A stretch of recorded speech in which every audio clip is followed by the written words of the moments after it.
The Saffron Party, which is leaving no stone unturned to garner votes for its PM nominee Narendra Modi, seemed to be eagerly waiting to see who will stand against the Gujarat strongman from its arch-rival, the Congress Party. In conversation with NNIS, senior BJP leader Balbir Punj said the top brass of the Congress has run away from contesting against Modi in Varanasi. While talking exclusively to NNIS in the national capital, Punj said that all the top-notch leaders of Congress had run away as they don't have the guts to stand against Modi.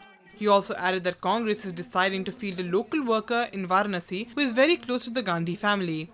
जब जहाज डूबता है तो चूहे भागते हैं और कांग्रेस के नेता छाती ठोक ठोक के बातें तो बहुत बड़ी बड़ी करते हैं, परंतु जब चुनाव के मैदान में आने की बात होती है तो चाहे चिदम्बरम साहब हों, चाहे कोई और साहब हों, मनीष तिवारी हों, सब के सब भागते हुए नजर आते हैं।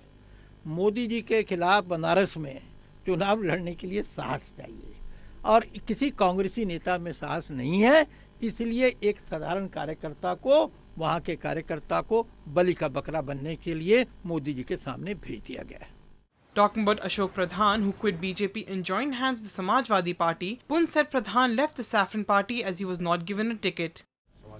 ये प्रश्न तो श्री अशोक प्रधान से पूछा जाना चाहिए कि जिस राजनीतिक दल और विचारधारा से इतने वर्षों तक जुड़े रहे और लाभान्वित भी हुए, लाभ भी उठाया, अभी ऐसा क्या हो गया कि एक पार्टी का टिकट नहीं मिला और दूसरों का दामन थाम लिया? ये प्रश्न उनसे पूछा जाना चाहिए।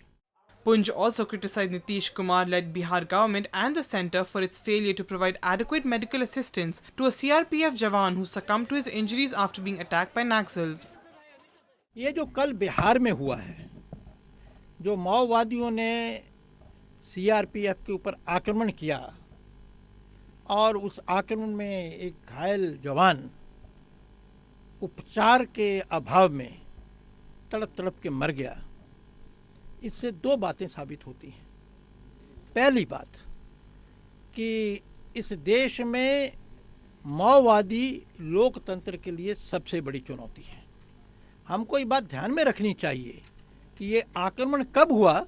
लोकसभा चुनाव की पूर्व संध्या पर। ये भारतीय लोकतंत्र पे आक्रमण है।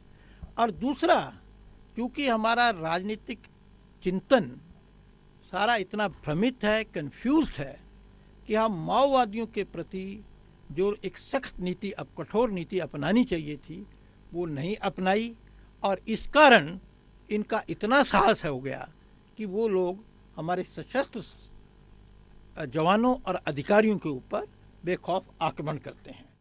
This report was brought to you by NNIS.